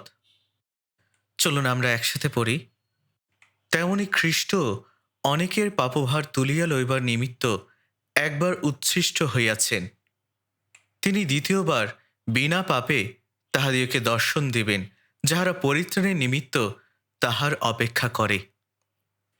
যিশু প্রথমবার এই পৃথিবীতে এসেছিলেন সমস্ত মানুষের পাপ নিজের উপর তুলে নিতে, নিজেকে মুক্তির বলিদান হিসেবে উৎসর্গ করতে, পরিত্রাণের কাজ পূর্ণ ও সম্পন্ন করতে, মানুষকে পরিত্রাণের কাছে নিয়ে আসতে।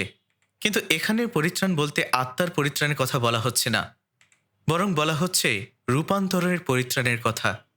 যখন সমস্ত পরিত্রাণপ্রাপ্ত পবিত্র লোকেরা পুনরুত্থিত হবে এবং নতুন সত্তায় রূপান্তরিত হবে, তিনি তাদের কাছে দ্বিতীয়বার দেখা দেবেন।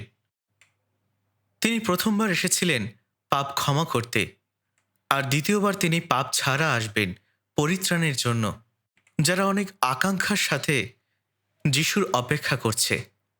কারা অনেক আগ্রহ নিয়ে যিশুর জন্য অপেক্ষা করছে? যারা পরিত্রাণ পেয়েছে। তাই যারা পরিত্রাণ পেয়েছে এবং আগ্রহ ভরে তার জন্য অপেক্ষা করছে, তিনি তাদের সাথে দ্বিতীয়বার দেখা দিবেন। আর তার দ্বিতীয় আগমনের সময় অত্যন্ত কাছে।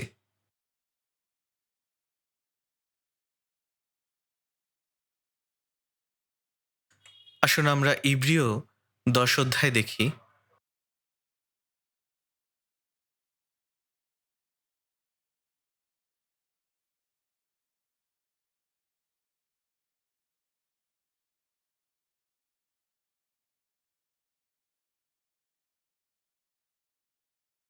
ইব্রিয় ১০ অধ্যায় ৩৭ পদ। চলুন আমরা একসাথে পড়ি। ইব্রিয় ১০ অধ্যায় ৩৭ পদ। আর অতি অল্পকাল বাকি আছে, যিনি আসিতেছেন তিনি আসিবেন, বিলম্ব করিবেন না। এখানে বলা হয়েছে অনেক অল্পকাল বাকি আছে। যখন বলা হয় অতি অল্পকাল, এটা অবশ্যই ঈশ্বরের দৃষ্টিতে, তার দৃষ্টিতে অনেক অল্পকাল। তার কাছে ১,০০০ বছর একদিনের মতো। তাই এর অর্থ হল তিনি একটি নির্দিষ্ট সময় অবশ্যই আসবেন, আর তিনি যখন আসবেন তখন তিনি দেরি করবেন না। আমরা তার আগমনের খুব কাছাকাছি রয়েছি। প্রথম পিতর ৪ অধ্যায় ৭ পদে বলা হয়েছে, কিন্তু সকল বিষয়ের পরিণাম সন্নিকট, অতএব সংযমশীল হও এবং প্রার্থনার নিমিত্ত প্রবুদ্ধ থাকো। সমস্ত কিছুর শেষ খুবই কাছে চলে এসেছে। আর যখন চূড়ান্ত পারমাণবিক যুদ্ধ হবে, তখন সেটি সবকিছুর শেষ হবে, পৃথিবীর শেষ হবে। আর বিজ্ঞানীরা একত্র হয়ে এই প্রতিবেদন তৈরি করছেন এবং বলছেন উত্তর কোরিয়া সহ প্রায় ৯টি দেশের কাছে পারমাণবিক যুদ্ধের পারমাণবিক অস্ত্র আছে।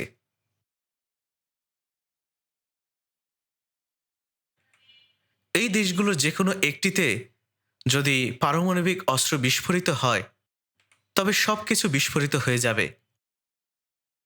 আর সেই পারমাণবিক বোমাগুলো পৃথিবীকে আগুনে ভাসিয়ে দিতে পারে। এটা শুধুমাত্র একবার নয়, ১০০ বারের বেশি এই পৃথিবীকে ধ্বংস করতে পারে। সংবাদপত্রে বিজ্ঞানীরা যা বলেছেন আমি তাই উদ্ধৃত করছি। পৃথিবী ৩০ মিনিটের মধ্যে ধ্বংস হয়ে যাবে। ৩০ মিনিট।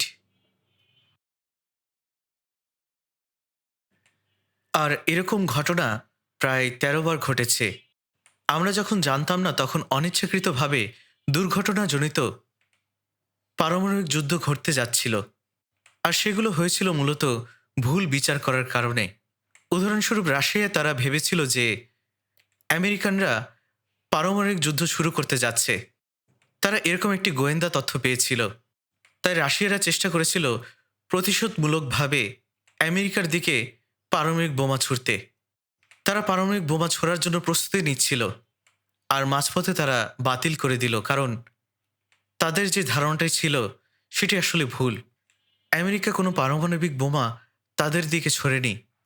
এটা মূলত নরওয়ের একটি এলোমেলো স্যাটেলাইট ছিল, যেটা তারা আবহাওয়ার জন্য ব্যবহার করত। তাই তারা সেটিকে ভুল বুঝেছিল। রাশিয়া যদি আমেরিকার দিকে পারমাণবিক অস্ত্র ছুড়ত, তাহলে তারা কয়েক সেকেন্ডের মধ্যেই জানতে পারত, আর আমেরিকাও পাল্টা পারমাণবিক অস্ত্র ছুড়ত, আর এভাবে সবাই মারা যেত। আমরা আসলে পারমাণবিক যুদ্ধের খুবই খুবই কাছে। আর সেই বড় সমস্যাগুলো ঘটতে পারে ছোটোখাটো প্রযুক্তিগত ভুলের কারণে অথবা প্রোগ্রামিংয়ের সমস্যার কারণে। আর এরকম দুর্ঘটনাজনিত পারমাণবিক যুদ্ধ ১৩ বারের বেশি ঘটতে পারত। এটি কি কোনো স্বস্তির বার্তা? অবশ্যই নয়। এটি আমাদের সত্যি অনেক শিহরণ জাগায়। যখন পারমাণবিক যুদ্ধ হবে তখন সবাই মারা যাবে।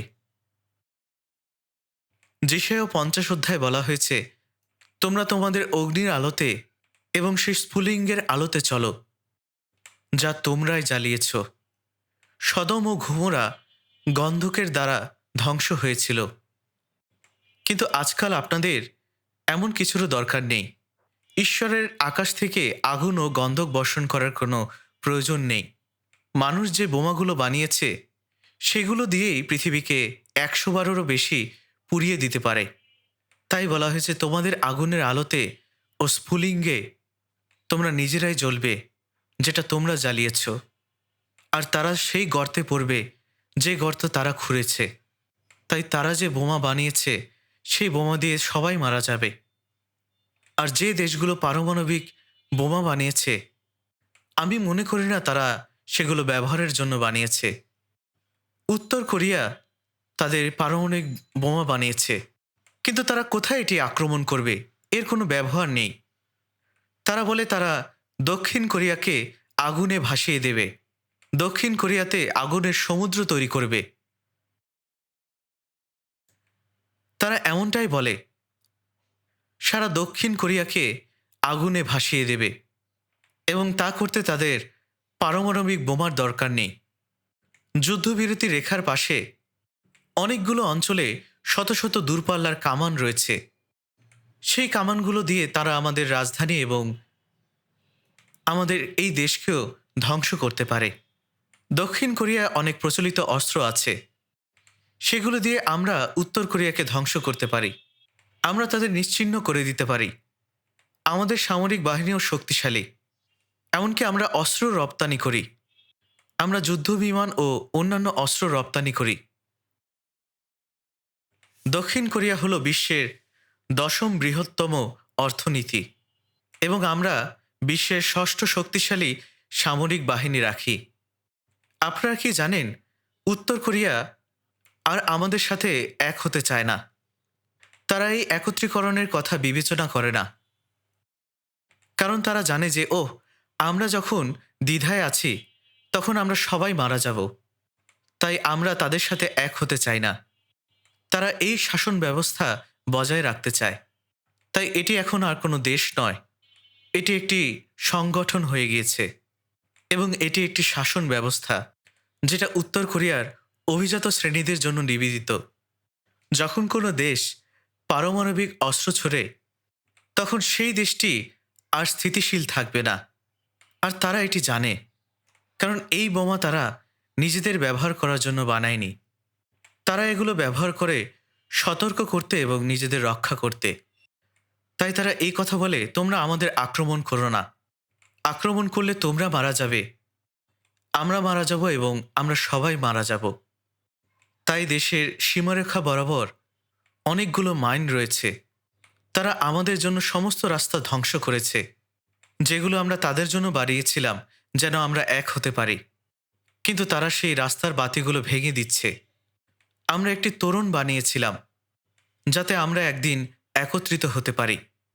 আমরা যেন উত্তর কোরিয়া ও দক্ষিণ কোরিয়া হিসেবে এক হতে পারি। আর তাই সেই তোরণটি দেখতে অনেক অসাধারণ ছিল, কিন্তু তারা সেটি ধ্বংস করে দিয়েছিল।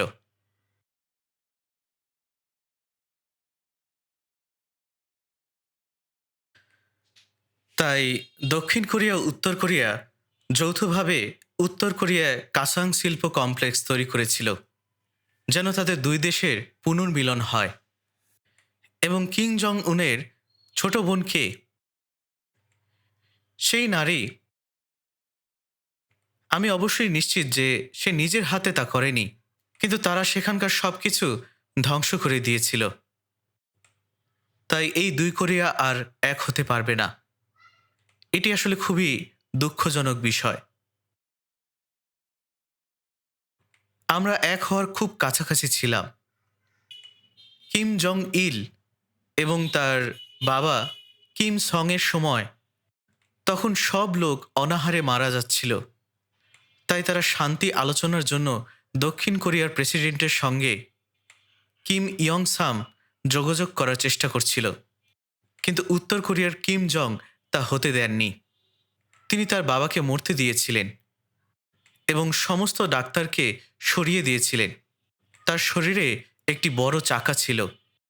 তিনি অসুস্থ ছিলেন এবং তিনি তার সমস্ত অধীনস্থকে একত্রিত করেছিলেন। তার সমস্ত লোককে একত্রিত করে তিনি এই কথা বলেছিলেন ও জিজ্ঞেস করেছিলেন, তারা বলছে যে উত্তর কোরিয়া ও দক্ষিণ কোরিয়া এক হতে চায়, তোমরা এই বিষয়ে কি ভাবো? তখন একজন বলেছিল, এটা কতই না ভালো হবে। আর কিম জং উন বললেন, ওই লোকটাকে গুলি করো এবং এই লোকটাকেও গুলি করো। ঘটনাস্থলেই তাকে গুলি করা হয়েছিল। সে বলছিল, উত্তর ও দক্ষিণ কোরিয়া যদি এক হয় তাহলে কি হবে জানো? তাহলে সবাই মারা যাবে। উত্তর কোরিয়ার লোকেরা তাদের পিটিয়ে মেরে ফেলবে, কারণ উত্তর কোরিয়ার লোকেরা তাদেরকে মিথ্যা বলে এসেছে।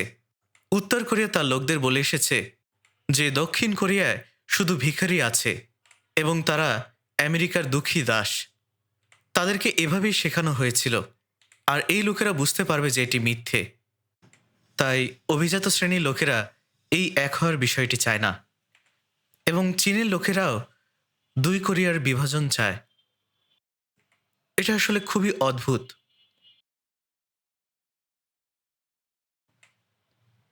যদিও আমরা জানি না যে ভবিষ্যতে কি ঘটবে। চলুন আমরা প্রথম পিতরে যাই। প্রথম পিতর ১ অধ্যায় ১৩ পদ।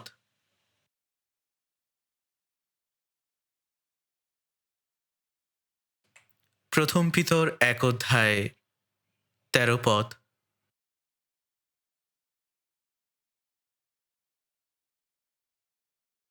শুধুমাত্র ১৩ পদটি। আসুন আমরা একসাথে পড়ি। অতএব তোমরা আপন আপন মনের কটি বাঁধিয়া মিতাচারী হও, এবং যীশুখ্রিস্টের প্রকাশকালে যে অনুগ্রহ তোমাদের নিকটে আনিত হইবে তাহার অপেক্ষাতে সম্পূর্ণ প্রত্যাশা রাখো। এখানে বলা হয়েছে তোমাদের মনের কটি বন্ধন বাঁধতে হবে। আপনি যখন কাজ করেন তখন কোমর বন্ধন বাঁধেন। এর যদি আমরা অর্থ বের করি, আসুন আমরা এই বিষয়টি নিয়ে আরও সিরিয়াস হই এবং সতর্ক থাকি। এখানে বলা হয়েছে মিতাচারী হও, এবং যীশুখ্রিস্টের প্রকাশকালে যে অনুগ্রহ তোমাদের নিকটে আনিত হইবে তাহার অপেক্ষাতে সম্পূর্ণ প্রত্যাশা রাখো। তাহলে সেই অনুগ্রহ কি যেটা তিনি আমাদের দেবেন? আমরা প্রত্যেকেই তার সেই অনুগ্রহের দ্বারা পরিত্রাণ প্রাপ্ত, তাই না? তাহলে সেই অনুগ্রহ কি যা তিনি ফিরে আসার সময় আমাদের দেবেন? এটা সত্যি আশ্চর্যজনক। মৃত লোকেরা মহিমার দেহে পুনরুত্থিত হবে, আর যারা জীবিত তারা রূপান্তরিত হবে এটিই অনুগ্রহ, আর আমরা সেই মহিমায় অংশ নেব। মথি 3:12 বলা হয়েছে, তাহার কুলা তাহার হস্তে আছে, আর তিনি আপন খামার সুপরিষ্কার করিবেন এবং আপনার গম গোলায় সংগ্রহ করিবেন, কিন্তু তুষ অনির্বাণ অগ্নিতে পোড়াইয়া দিবেন। যখন তিনি ঝাড়বেন তখন কি হবে? আমাদের মণ্ডলীতে যদি 100% পরিত্রাণের হার থাকত, তাহলে কতই না ভালো হতো। সবাই যদি পরিত্রাণপ্রাপ্ত হতো, এটা কতটা চমৎকার হতো, তাই না? কিন্তু আমি যতই চাই না কেন, আমার মনে হয় এটি অনেক কঠিন হবে। এমন অনেক লোক আছে যারা বলে তারা পরিত্রাণপ্রাপ্ত, কিন্তু আসলে তারা নয়। আসলে আমি এই কথাটি বলার জন্য অনেক দুঃখিত, কিন্তু আমাদের সত্যি জেগে উঠতে হবে। কারণ প্রভু যখন ফিরবেন, তখন তিনি গম থেকে তুষকে আলাদা করবেন, আর তিনি গমকে গোলাঘরে সংগ্রহ করবেন, আর তিনি তুষকে অনির্বাণ আগুনে পুড়িয়ে দেবেন। তাই তার আগমনের সময় পরিত্রাণের কাজ শেষ হবে। তখন থাকবে মাত্র 2টি ফল, স্বর্গ এবং নরক। তাই আপনাদের মধ্যে যারা এখনও নিজেদের পরিত্রাণ সম্পর্কে নিশ্চিত নন, তারা পরিত্রাণপ্রাপ্ত মানুষের মতো জীবনযাপন করবেন না। আপনাদেরকে জেগে উঠতে হবে। মাঝে মাঝে মণ্ডলীতে আসা এবং শুধুমাত্র পরিত্রাণের সাক্ষ্য দেওয়া এর জন্য যথেষ্ট নয়। আপনাকে অবশ্যই ঈশ্বরের সন্তান হিসেবে জীবনযাপন করতে হবে। 1 থিসলুকিয় 1 বলা হয়েছে, 1 থিসলুকিয় 1:10। 1 থিসলুকিয় 1:10। আসুন আমরা একসাথে পড়ি। এবং যাহাকে তিনি মৃতগণের মধ্য হইতে উঠাইয়াছেন, তিনি আগামী ক্রোধ হইতে আমাদের উদ্ধারকর্তা, যেন স্বর্গ হইতে তাহার সেই পুত্রের অর্থাৎ যিশুর অপেক্ষা করিতে পারো। এখানে বলা হয়েছে স্বর্গ হইতে তাহার পুত্রের আগমনের অপেক্ষা করো, যাহাকে মৃতগণের মধ্য থেকে উঠাইয়াছেন, সেই ঈশ্বরের পুত্র, যিনি যীশু খ্রিস্ট, যিনি আমাদের আসন্ন ক্রোধ হইতে উদ্ধার করেন। আমরা অপেক্ষা করি এবং তার ফিরে আসার জন্য আমরা অপেক্ষায় আছি। যিশুই আমাদের আসন্ন ক্রোধ থেকে উদ্ধার করেন। অর্থাৎ এখানে বলা হয়েছে এই পৃথিবীর উপর ঈশ্বরের বিচারের কথা, চূড়ান্ত বিচার, ঈশ্বরের চূড়ান্ত ক্রোধ। আর এ থেকে আমাদের একমাত্র উদ্ধার করবেন প্রভু যীশু খ্রিস্ট। তিনি আমাদেরকে উদ্ধার করবেন ও রক্ষা করবেন। প্রভু এই পৃথিবীকে বিচার করার আগে যীশুখ্রিস্ট তার পরিত্রাণপ্রাপ্ত লোকদেরকে তুলে নেবেন। আমাদেরকে তুলে নেওয়া হবে অনন্ত স্থানে, যুদ্ধের বিপদ থেকে। আমরা যে পৃথিবীতে বাস করছি, এটি বৃদ্ধ হয়ে যাচ্ছে, অসুস্থ হয়ে পড়ছে। পৃথিবীর জীবন শক্তি ফুরিয়ে যাচ্ছে। ভূমিকম্প, মহামারী, বিভিন্ন স্থানে দুর্ভিক্ষ, নৈতিকভাবে বললে আমরা সম্পূর্ণ এবং অত্যন্ত দুর্নীতিগ্রস্ত। বাইবেল বলে নোহের বন্যার সময় পাপ পৃথিবীকে পরিপূর্ণ করেছিল, কিন্তু আজকের পৃথিবী আরও বেশি খারাপ হয়ে গিয়েছে। সদম ও গমোরা, সেখানে সমকামী মানুষ ছিল, কিন্তু আজ তা আরও বেশি খারাপ হয়ে গিয়েছে। তাই এমন লোক থাকবে যারা এখনও অনুতপ্ত হবে না, এমনকি আসন্ন চূড়ান্ত বিচারে ঈশ্বরের ক্রোধের সামনেও। আর সুসমাচার প্রচারিত হচ্ছে সারা পৃথিবীতে।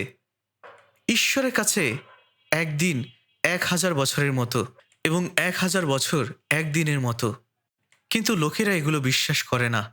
কিন্তু এখন চূড়ান্ত বিচার এবং আসন্ন ক্রোধ, এই বিষয়গুলো আসার পূর্বে তিনি আমাদের উদ্ধার করবেন এবং পরিত্রাণপ্রাপ্ত সমস্ত লোককে একটি নিরাপদ স্থানে নিয়ে যাওয়া হবে। তারপর ঈশ্বর পৃথিবীর বিচার করবেন। তাই আমাদের সকলের সত্যি জেগে উঠতে হবে। আসুন আমরা 1 থিসলুকিয় 4 দেখি। 1 থিসলুকিয় 4:16। 1 থিসলুকিয় 4:16। আমি পড়ছি, কারণ প্রভু স্বয়ং আনন্দধ্বনি সহ, প্রধান দূতের রব সহ এবং ঈশ্বরের তুরিবাদ্য সহ স্বর্গ হইতে নামিয়া আসিবেন। আর যাহারা খ্রিস্টে মরিয়াছে তাহারা প্রথমে উঠিবে।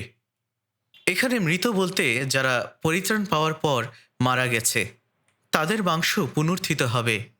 এরপরে আমরা যারা জীবিত, তাদের সম্পর্কে এখানে বলা হয়েছে, পরে আমরা যাহারা জীবিত আছি, যাহারা অবশিষ্ট থাকিব, আমরা আকাশে প্রভুর সহিত সাক্ষাৎ করিবার নিমিত্ত একসঙ্গে তাহাদের সহিত মেঘযোগে নীত হইব, আর এই রূপে সতত প্রভুর সঙ্গে থাকিব। অতএব তোমরা এই সকলে কথা বলিয়া একজন অন্যজনকে সান্ত্বনা দাও। এই বাক্য থেকে আমরা দেখতে পাচ্ছি মৃত লোকেরা পুনরুত্থিত হবে এবং জীবিত লোকেরা রূপান্তরিত হবে, তাদেরকে তুলে নেওয়া হবে। আমরা আকাশে প্রভুকে দেখব এবং প্রভুর সঙ্গে সাক্ষাৎ করব। এটি আকাশের হাজার হাজার মিটার উপরে যাওয়ার মতো নয়, বরং বলা হচ্ছে এই বাস্তবিক জগৎ থেকে আমরা আধ্যাত্মিক জগতে চলে যাব। তাই এটি হলো সব খ্রিস্টানদের সব থেকে বড় আশা, তাই না ভাই ও বোনেরা? আমরা পরিত্রাণপ্রাপ্ত খ্রিস্টান এবং একজন নতুন জন্মপ্রাপ্ত খ্রিস্টান হিসেবে আমরা কোন একটি বিষয় সবচেয়ে বেশি কামনা ও আকাঙ্ক্ষা করি? আমরা কি যতটা সম্ভব অর্থ উপার্জন করে বাকি জীবনটা ভালোভাবে কাটিয়ে দিতে চাই? এখন আর্টিফিশিয়াল ইন্টেলিজেন্সের যুগ এসেছে এবং আরও অনেক মজার বিষয় ও বিনোদন এসেছে। আমরা কি সেই মজার ভবিষ্যতের দিকে তাকিয়ে আছি? না, একেবারেই নয়। এই পৃথিবী এগিয়ে চলার সাথে সাথে পাপ কেবলই বাড়তে থাকবে। এটি খুব ভয়াবহ ও অশান্ত পৃথিবী। এই পৃথিবীতে আর কোনো আশা নেই। আমরা পরিত্রাণপ্রাপ্তরা শুধুমাত্র আমাদের বিশ্বাস ধরে রাখি এবং প্রভুর সামনে সাক্ষাৎ করায় আমাদের জীবনের চূড়ান্ত আশা। তাই আমাদের মরিয়া হয়ে এবং আন্তরিকভাবে অপেক্ষা করতে হবে তার আগমনের জন্য। আমরা এই পৃথিবীতে কোনো কিছু পাওয়ার জন্য উদ্ধারপ্রাপ্ত হইনি। অবশ্যই মৃত্যুর পর স্বর্গে যাওয়া ভালো, কিন্তু মৃত্যুর মুখোমুখি হয়ে স্বর্গে যাওয়ার চেয়ে আমরা এখনো জীবিত থাকা অবস্থাতেই প্রভুর সঙ্গে সাক্ষাৎ করা আরও অনেক ভালো। ঈশ্বর বন্যা দিয়ে এই পৃথিবীর বিচার করার আগে তিনি হনককে জীবিত অবস্থায় তুলে নিয়েছিলেন। হনক মৃত্যু না দেখেই উপরে উঠে গিয়েছিলেন। আর ঈশ্বর যেমন বন্যার মধ্য দিয়ে পৃথিবীর বিচার করেছিলেন, যেমন বলা হয়েছে 2 পিতর 3:6 ও 7 পদে, তখনকার পৃথিবী জলে প্লাবিত হয়ে নষ্ট হয়ে গিয়েছিল, আর এখন সে একই বাক্য দ্বারা সংরক্ষিত আছে। আগুনের জন্য তা রাখা হয়েছে। সেই দিন পর্যন্ত ভক্তিহীন মানুষদের বিচার ও বিনাশের দিন পর্যন্ত রক্ষিত করা হয়েছে। তাই বর্তমান সময়ের লোকদের বিচার করা হবে আগুন দ্বারা। আর সেই আগুন স্বর্গ থেকে আসার দরকার নেই। মানুষের বোমা ও অস্ত্রের দ্বারাই সেই আগুন তৈরি হবে। তাহলে সেই আগুনের বিচার থেকে কে বাঁচবে? প্রভুর ফিরে আসার দিন সত্যি খুব কাছে চলে এসেছে। আপনি কি তা পছন্দ করেন নাকি পছন্দ করেন না? আপনি কি মনে করেন? কেউ কেউ বলে তারা তা পছন্দ করে, আবার কেউ বলছে তারা পছন্দ করে না। কিন্তু আপনারা জানেন তার ফিরে আসার সময় সত্যি অনেক কাছে, আর এটাই আমাদের সবথেকে বড় আশা। এই পৃথিবীতে আমরা আর কি আশা করি? কী ধরনের মজার পৃথিবীর আশা করি? আপনার উচিত এই অকেজো চিন্তাগুলো মন থেকে ঝেড়ে ফেলা। আপনার কি মনে হয় এই পৃথিবী আরও অনেক স্বাচ্ছন্দ্যের হবে, শান্তির হবে, আনন্দের হবে? এই পৃথিবী ধীরে ধীরে আরও অশান্ত ও ভয়ঙ্কর হয়ে উঠবে।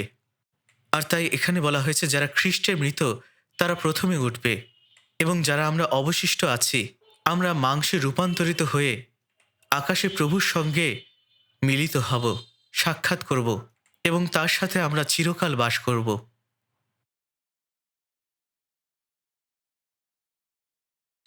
আসুন আমরা মথি 16 অধ্যায়ের দিকে তাকাই।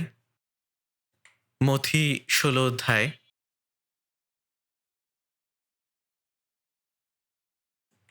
মথি 16 অধ্যায়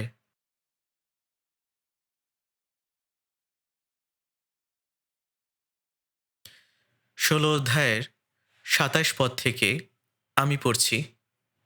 কেননা মনুষ্যপুত্র আপন দূতগণের সহিত আপন পিতার প্রতাপে আসিবেন, আর তখন প্রত্যেক ব্যক্তিকে তাহার ক্রিয়ানুসারে প্রতিফল দিবেন। আমি তোমাদিগকে সত্য কহিতেছি, যাহারা এইখানে দাঁড়াইয়া রহিয়াছে তাহাদের মধ্যে এমন কয়েকজন আছে, যাহারা কোনো মতে মৃত্যুর আস্বাদ পাইবে না, যে পর্যন্ত মনুষ্যপুত্রকে আপনার রাজ্যে আসিতে না দেখিবে। প্রভু যখন ফিরে আসবেন, তাদের কাজ অনুসারে তাদের প্রতিফল দিবেন। যিশু প্রথমবার এসেছিলেন পাপ থেকে উদ্ধার করতে, আর দ্বিতীয়বার তিনি আসছেন পরিত্রাণপ্রাপ্ত লোকদের তুলে নিতে এবং অপরিত্রাণপ্রাপ্ত লোকদের বিচার করতে। পরিত্রাণপ্রাপ্ত লোকদের নরকে যাওয়ার জন্য আর বিচার করা হবে না, কিন্তু তাদেরকে খ্রিস্টের বিচারাসনের সামনে দাঁড়াতে হবে। এখানে বলা হয়েছে, আমি তোমাদের সত্য বলছি, এখানে কয়েকজন দাঁড়িয়ে আছে, তারা কোনো মতে মৃত্যুর আস্বাদন করবে না, যে পর্যন্ত না তারা মনুষ্যপুত্রকে তার নিজ রাজ্যে আসতে দেখেন। যিশু তার নিজের দ্বিতীয় আগমনের কথা বলছিলেন, যে আমি আমার রাজ্য নিয়ে ফিরে আসব এবং তোমাদের মধ্যে কেউ কেউ আমার আগমন দেখবে। কিন্তু শিষ্যরা তো সবাই মারা গেছেন। এর উত্তরের জন্য আমাদের ১৭ অধ্যায় ১ পদটি দেখতে হবে। ১ পদে বলা হয়েছে, ৬ দিন পরে যিশু পিতর, যাকব ও তাহার ভ্রাতা যোহনকে সঙ্গে করিয়া বিরলে এক উচ্চ পর্বতে লইয়া গেলেন। পরে তিনি তাহাদের সাক্ষাতে রূপান্তরিত হইলেন। তাহার মুখ সূর্যের ন্যায় দেদীপ্যমান এবং তাহার বস্ত্র দীপ্তির ন্যায় শুভ্র হইল। আর দেখো, মোশে ও এলিও তাহাদিওকে দেখা দিলেন। তাহারা তাহার সহিত কথোপকথন করিতে লাগিলেন। তখন পিতর যিশুকে কহিলেন, প্রভু, এখানে আমাদের থাকা ভালো। যদি আপনার ইচ্ছা হয় তবে আমি এখানে ৩টি কুটির নির্মাণ করি, একটি আপনার জন্য, একটি মোশির জন্য এবং একটি এলিয়ের জন্য। যিশু যখন এই কথা বলেছিলেন যে এখানে নিশ্চয়ই তোমাদের মধ্যে এমন কয়েকজন আছে যারা কোনো মতে মৃত্যুর আস্বাদন পাবে না, যতক্ষণ তারা মনুষ্যপুত্রকে আপন রাজ্য নিয়ে ফিরে আসতে দেখবে, তাহলে কি এর মানে এই যে যিশুর শিষ্যরা জীবিত থাকতেই তার দ্বিতীয় আগমন দেখবে? না। ১৭ অধ্যায়তেই বলা হয়েছে, পিতর, যাকব ও যোহন, তাদেরকে যিশু একটি উঁচু পর্বতে নিয়ে গিয়েছিলেন এবং সেখানে তিনি রূপান্তরিত হলেন। আর তখন সেখানে মোশে ও এলিও তাদের সামনে উপস্থিত হলেন। এটি হলো তার আগমনের একটি দৃশ্য, অর্থাৎ তিনি আগেই তাদের দেখাচ্ছেন তার আগমন কেমন হবে। আপনারা কি জানেন মোশে ও এলিও কেন এসেছিলেন? আমরা জানি মোশে ইসরায়েল লোকদের মিশর দেশ থেকে উদ্ধার করেছিলেন এবং তিনি কনান দেশে যাওয়ার পথে মারা গেলেন। তিনি কনান দেশে প্রবেশ করার আগেই মারা গিয়েছিলেন। আর এলিও প্রভুর ইচ্ছা পালন করেছিলেন, কিন্তু জীবিত অবস্থায় তাকে স্বর্গে তুলে নেওয়া হয়েছিল। অর্থাৎ এরা প্রভুর আগমনের সময় থাকা দুই ধরনের লোক। প্রভুর আগমনের সময় প্রথমত যারা প্রভুর সামনে গেছে, মোশির মতো মৃত্যু দেখে তারা প্রভুর সামনে গেছে। আর দ্বিতীয়ত যারা জীবিত থাকা অবস্থাতে রূপান্তরিত হয়েছে, এলিও তাদেরই প্রতিনিধিত্ব করেন। তাই তারা হলেন যিশুর দ্বিতীয় আগমনের সময়ের দুই ধরনের লোক। অবশ্যই প্রভুর দ্বিতীয় আগমন এখনো হয়নি, কিন্তু তার ফিরে আসার সময় এটাই ঘটবে। তাই যিশু আগেই তার শিষ্যদেরকে এই বিষয়গুলো দেখিয়েছিলেন। ২ পিতর ১ অধ্যায় যদি আমরা দেখি, ২ পিতর ১ অধ্যায়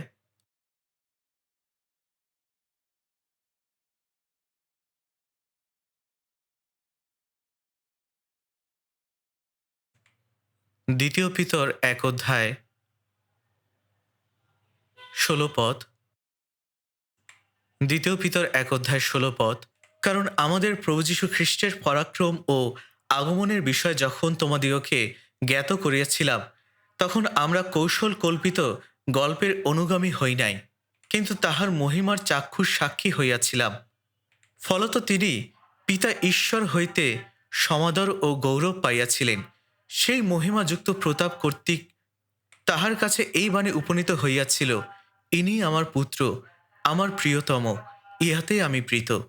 আর স্বর্গ হইতে আগত সেই বাণী আমরাই শুনিয়াছি, যখন তাহার সঙ্গে পবিত্র পর্বতে ছিলাম। তাই এখানে আমরা দেখতে পাচ্ছি পিতর বলেছিলেন,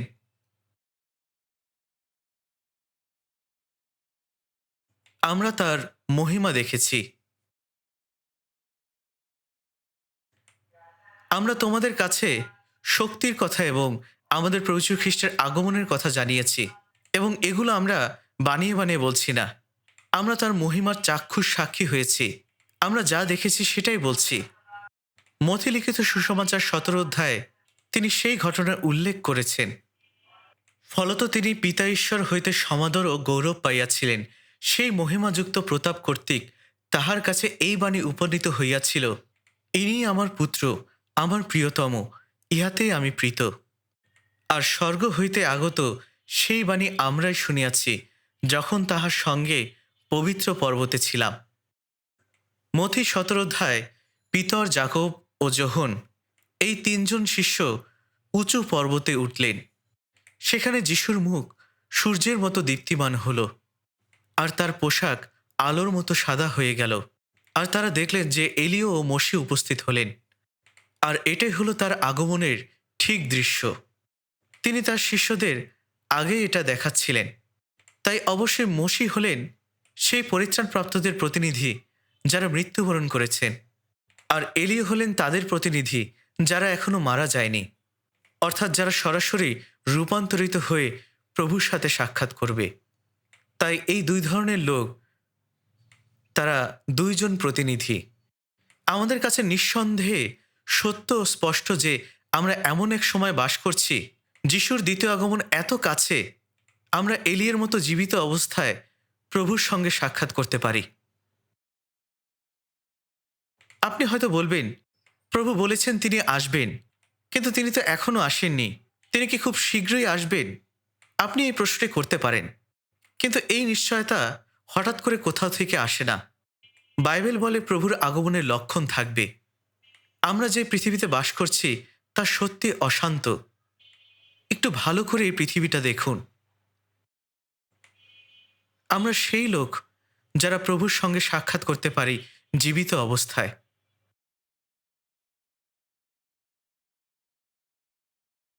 তাই মসি ও এলিয় হয়ে ওঠেন সেই লোকদের প্রতিনিধি যারা মারা গেছে এবং প্রভুর সঙ্গে সাক্ষাৎ করবে, এবং যারা এখনো জীবিত ও প্রভুর সাথে সাক্ষাৎ করবে।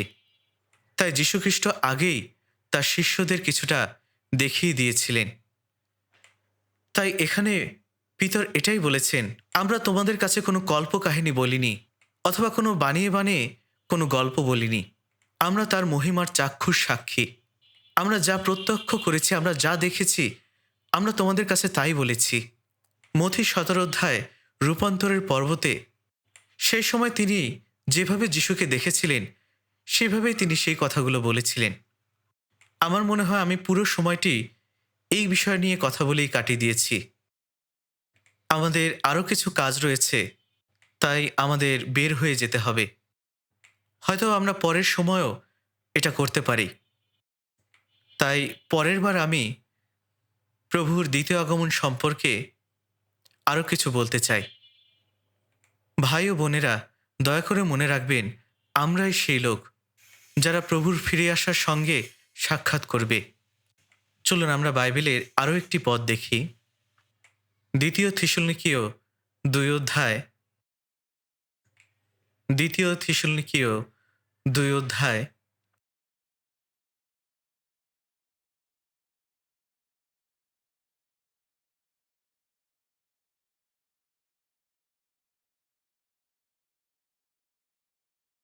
দ্বিতীয় থিসলনিকীয় 2 অধ্যায়ের 1 পদ।